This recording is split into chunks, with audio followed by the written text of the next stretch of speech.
Pasco, Washington, April 4th, 1949. We lived there until I was 14, and then we moved to Portland, or moved to Gresham, actually.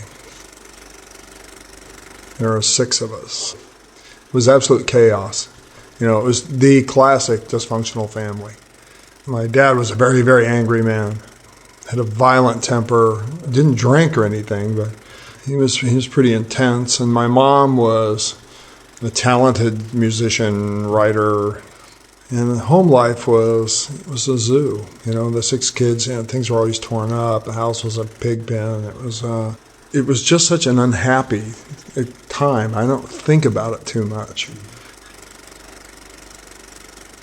My dad always had time for my brothers. They were all athletes. I wanted to be an athlete so bad. I really think I was left-handed, and he made me be right-handed, and I just never could. I'm clumsy, and everything was off. And I talked to my mom a few years ago, and I said, I was left-handed. She said, how'd you know?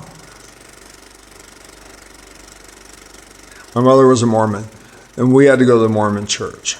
I never liked the Mormon church. I remember they made me be baptized at 12. Then at baptism, you had to go stand up and give your confirmation. It meant nothing to me. But I remember sitting there thinking, if there is a God, He's not here.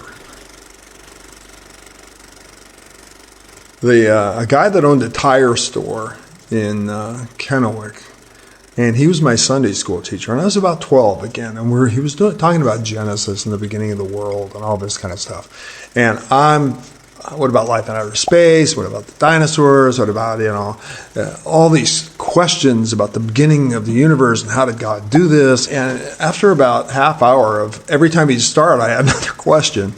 He said, if you ask one more question, I'm going to throw you out. I mean, I'm paraphrasing.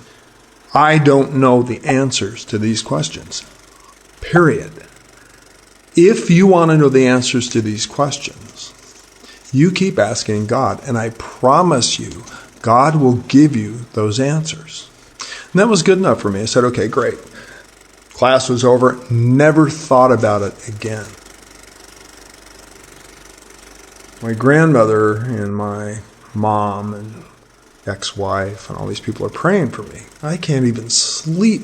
I remember telling my mom, you guys got to stop praying for me. I can't sleep. And I went to bed one night, and God came to me and said, I'm real, come and find me. And I know it was God. Now, I don't know if it was a vision or if God really came to me. But either way, it was really God. Now, if God would have come to me and said, hi, I'm Jesus Christ, Son of God, the whole story, I would have thought I just had a bad dream. So God knew not to tell me that. And by this time, I'd lost my job in Kalispell, and God had moved me back to Portland, Oregon, where my mom and dad had become Christians, where my brother Rob was studying to go into the ministry. My ex-wife had become a Christian. Everybody I knew, and they were ganging up on me. I'm fighting and arguing with them about Christianity. I was very, very heavy into drugs and alcohol in those days, And I remember just struggling, is this true? But I'd seen so many changes in my family. Like my dad had changed a lot. My mom had changed a lot. My ex-wife had changed. My brother, who was a cocaine addict, had changed. Probably more than anything, becoming a Christian for me was more intellectual. It's the reality. It's the reporter in me. And I'm a question guy. Remember, I ask a lot of questions. I always have. From the time I was a 12-year-old talking to the Mormon church guy, I'm just driven to know. And he is always teaching me stuff. The Mormon Sunday school teacher was right.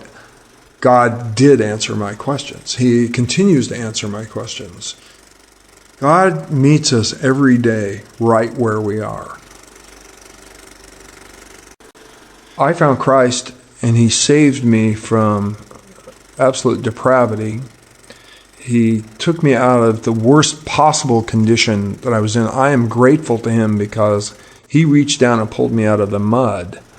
I'm grateful that He rescued me.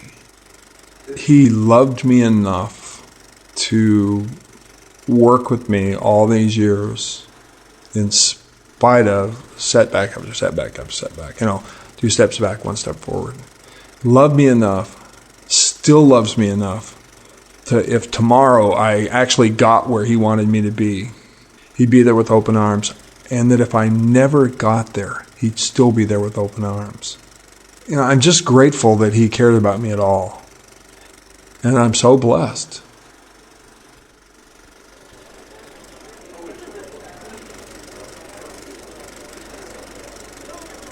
I'm Gary Walcott, and this is my story.